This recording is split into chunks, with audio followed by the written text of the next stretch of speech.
I've been making this clay and running a business with it for over a year now. It's super strong, doesn't break very easily, and it gives you a really good finish. So to make this clay, you will need 5 ingredients: corn flour and fevicol along with vinegar, oil and white paint.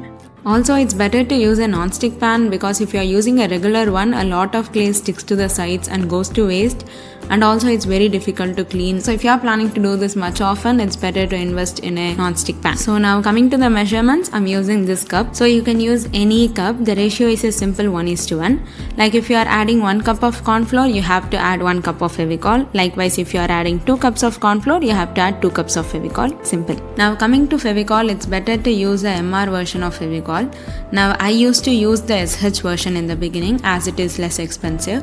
Then I watched this video and I got to know that SH version of fevicol is thicker in consistency, so the clay dries faster, which leads to cracks. So it's better to stick to the MR version. To measure vinegar and oil, use 1/8 of the cup you use it to measure the corn flour. Like to make it simple, divide your cup into 8 equal parts by drawing 7 roughly equal lines. For 1 cup of corn flour, add 1 part of vinegar. Like if you are using 2 cups of corn flour, add 2 parts of vinegar. So the same rule applies for the oil too. And for white paint, I usually eyeball it based on the quantity. But if you want exact measurement, you can follow the same 1/8 rule. Now mix everything well. It should look like a smooth cake batter.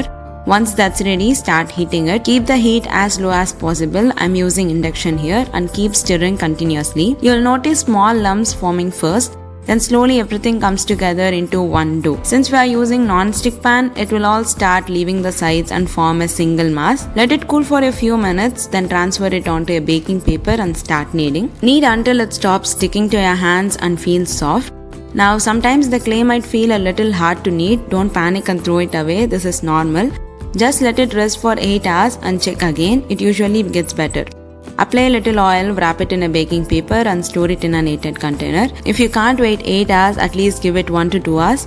After resting, you will notice water vapor inside the container. That's just moisture releasing from the clay. It's normal.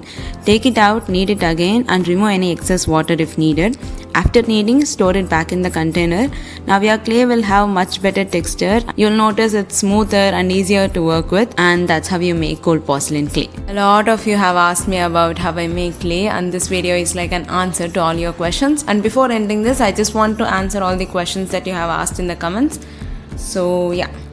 So first, does this clay break easily? No, actually it doesn't. Even if this falls from a certain height, the only thing that can happen is the hands or the legs might come off, which you can again stick with fevicol, but mostly it doesn't break into two. Next question is, can we replace vinegar? Like, this is the most asked question in the comment section, but my answer would be no. Vinegar actually stops the fungal growth from your clay and increases the shelf life of it.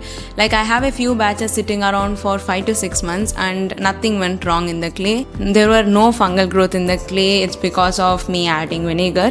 So I would say it's as essential as corn flour and fevicol. To the storage of clay, a lot of you have asked me if you have to refrigerate the clay. There is no need to refrigerate it. You can just place it inside an airtight container and keep it in a dry place.